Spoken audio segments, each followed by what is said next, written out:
theatre, film, TV and more. Suzy Wrong reviews it all on Joy Drive. Happy New Year, Suzy Wrong. Happy New Year, everybody. I hope you have a really wonderful 2025. Yes, have you got any New Year's resolutions? I no longer do resolutions. they don't seem to work for me. I love that. No longer do them. They're so yesterday. I used to, obviously set a few things and then I kind of forget about them really quickly. Don't you? Mine was to ride my bike to work. I've done it 2 days in a row. I'm dehydrated. How long's the ride? It takes me about, I reckon, 40 minutes. Oh, that's a lot. It's for every day. It is, and that's one of 2 rides that I do, and my body's going, oh, stop. Yeah, but I'm going to keep going as long as I can. Yeah, newsflash, Warren, you're not 24.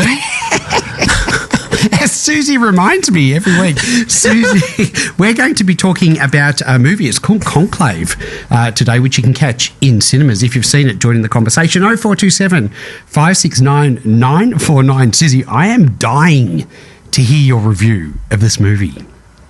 So, this week I learned that a conclave in the Roman Catholic Church refers to the private meeting of cardinals convened to elect a new pope under strict secrecy.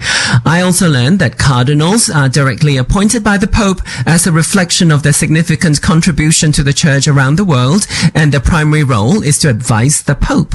At the beginning of the movie Conclave, now screening at cinemas all around the country, the pope is dead. So a throng of men in red and white gowns scramble to choose amongst themselves the next candidate to take on the mantle of the papacy. Actor Ray Fiennes plays the Dean of the College of Cardinals, responsible for organizing the conclave to elect the new pontiff. As the process unfolds, he uncovers various secrets and scandals amongst the candidates, adding layers of intrigue to the story. Regular listeners to our Tuesday chats will know that I only select titles that are in some way related to the rainbow community. And I can assure you that that is the same for Conclave, only it's such a crucial part of a plot twist that there is no way Warren and I can talk specifically about it. All I can say is that the twist completely elevated the movie for me and turned it into something much more meaningful than I was prepared for.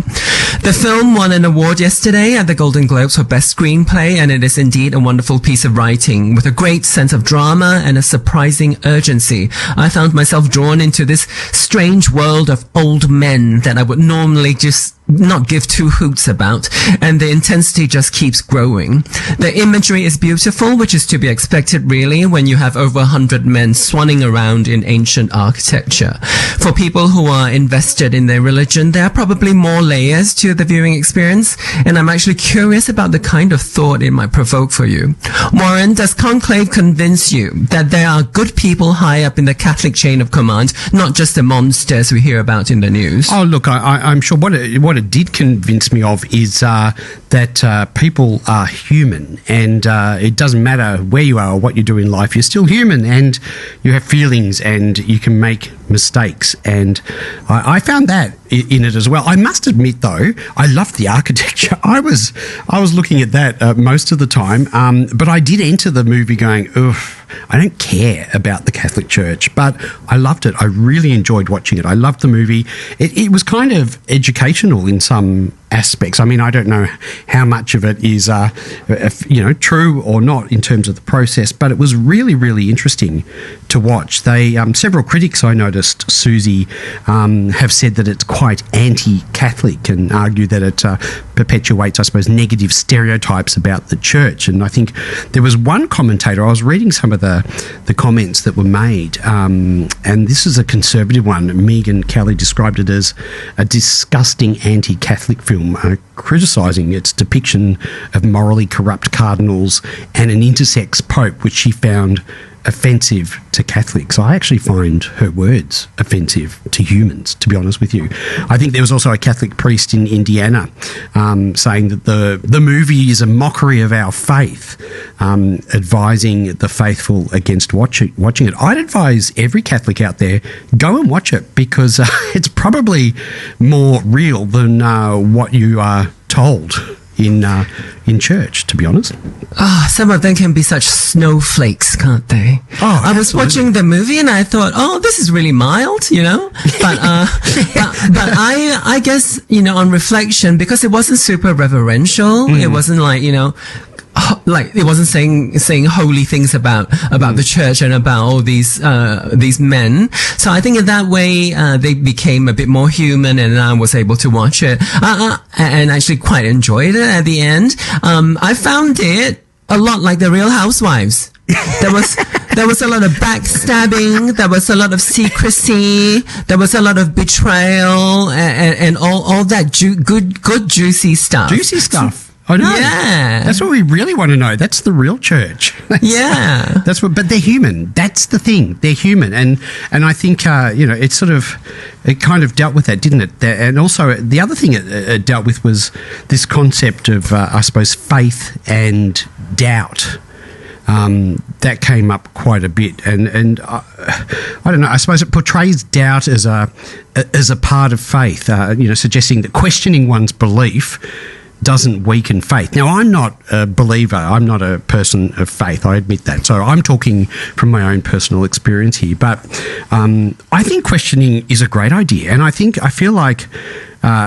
You know, some of the religious people that I know don't question things. It's like their way or the highway, and you know, even when the facts are presented, they don't want to question it. So I like the fact that it said, you know, doubt is important, and it's important to question things all the time. And we've spoken about that curiosity here as well, because you know, I suppose you know, it looks at the church's history of presenting itself as a beacon of truth, and you know, it was created in a world that probably didn't have many facts or many scientific facts, or the process of science. And now we have that.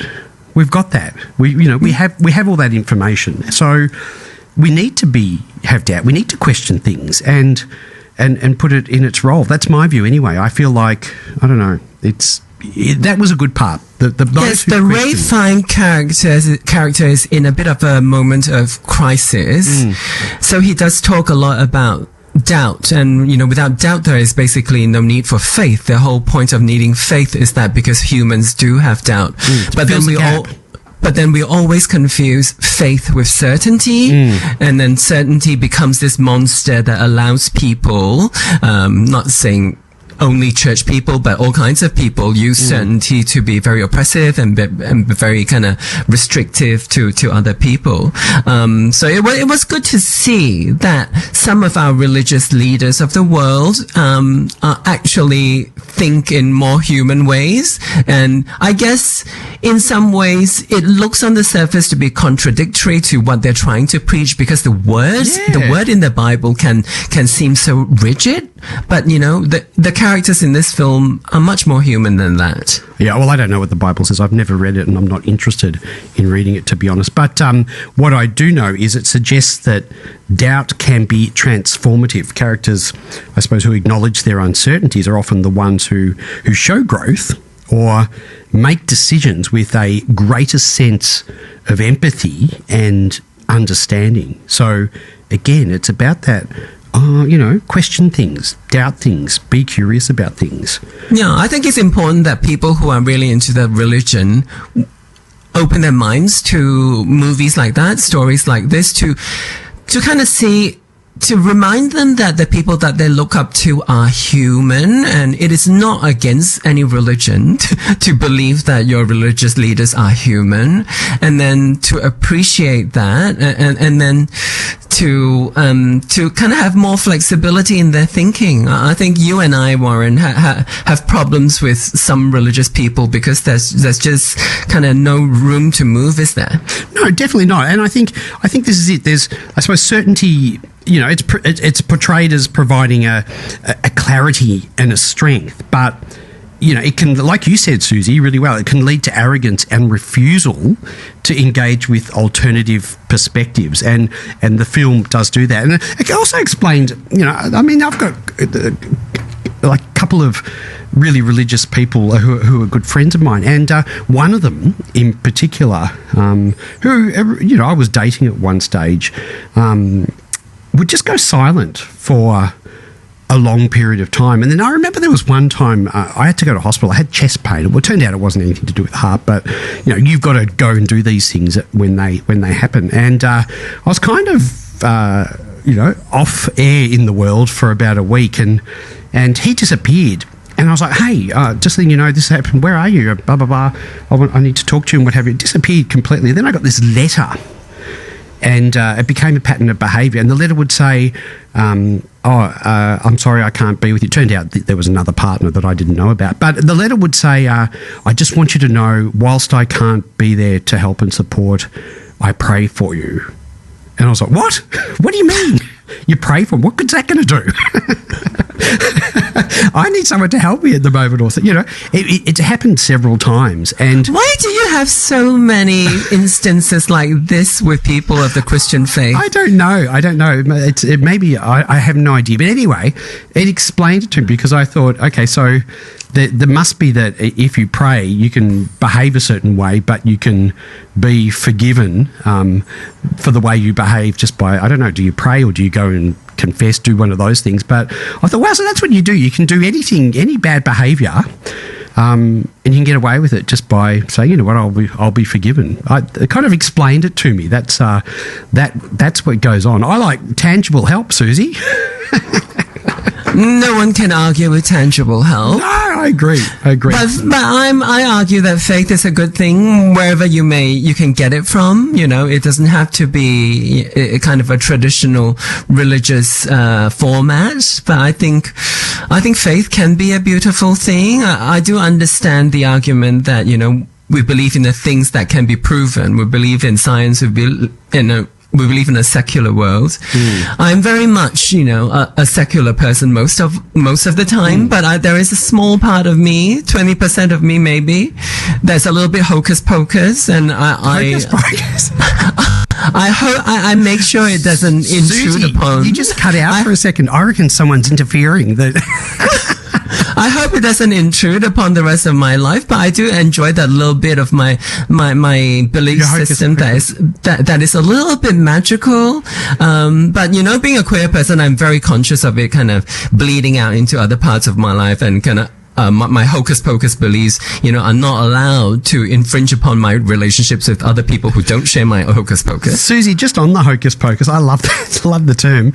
I mean, I suppose it's a spirituality, isn't there? And for me, that's separate to an organised church as such, and I'm okay with that. I've sort of done things, and different rituals, and and meditation practices and things like that, and even if you get out into the Indigenous world, you feel this spirituality. Like, there's a feeling. It's I've been on camps where I've got, oh my goodness, this is really kind of a really nice feeling. You feel things. So I'm a spiritual person too, but I just don't like this rigidity to control people and to tell people what to do. And I think that's where I draw the line. Yeah, and the thing about changing other people's minds, I think it's really important to respect other people's beliefs. And, you can share when they come to you to ask, like, oh, so what do you believe in? And what is your process, when it comes to spirituality? I think it's nice to be able to share when people ask you, but imposing it on other people, I find that really problematic. It's really interesting. But when you see comments like, I mentioned before about, whoever that critic was, the conservative person, Megan Kelly, and what she said about the movie Conclave and how it reflects the Catholic Church, those sorts of comments attacking people who are themselves and saying that because they're themselves, they're morally corrupt, that turns me right off churches. And no wonder they're declining in numbers, because who would want to go and be associated with an organisation that tells people that they're faulty and morally corrupt because they're just being themselves? I want to distance myself as far as I can from any of those places. Yeah, with people like these conservative commentators, it's important to remember that we never mirror their behavior, like they always come for us, they're always attacking us, it's important that we never mirror behavior and be like them. And in a very Christian way, I would say, Your hocus pocus. You have to act out of love, even in situations like this, you know. I have found myself in periods of, in the last few years of kind of engaging in these kind of discussions and becoming as vitriolic as the opponent. And I think that doesn't I guess one of the resolutions I have this year is to be really cautious of the toxicity that I put myself into when I'm dealing with these fights, you know, and being a bit of a commentator because I do have a blog and things like that. I do engage in some segment. And a radio segment. I find that it's important to be aware of the toxicity. Like, you might be able to deal with it yourself, but what you are putting out into the world, we have to be a bit sensitive to how people are going to receive it and how people interpret it. So, but you're still going to be your authentic self, Suzy. Which is a loving person. And I have to remind myself of that. And that's important to remember, even when you're in the depths of fighting horrible conservative commentators online. Absolutely. Suzy, I love the movie. The movie is called Conclave. Go and watch it. If any of this conversation has raised any issues for you, head to joy.org.au/support. And remember that both our views are our own personal views and experience and don't reflect the radio station or anyone else for that matter. Suzy, you're back for 2025. I'm so glad that you're back. What are we watching next week? I Kissed a Girl. It's a dating show on Binge with 10 single ladies coming from England to Italy to see if they can find love, or better yet, a new career in reality TV. I'll see you next Tuesday. Bye-bye. Suzy, what are we going out with? Crucified by Army of Lovers. Love that song. Thanks, Warren.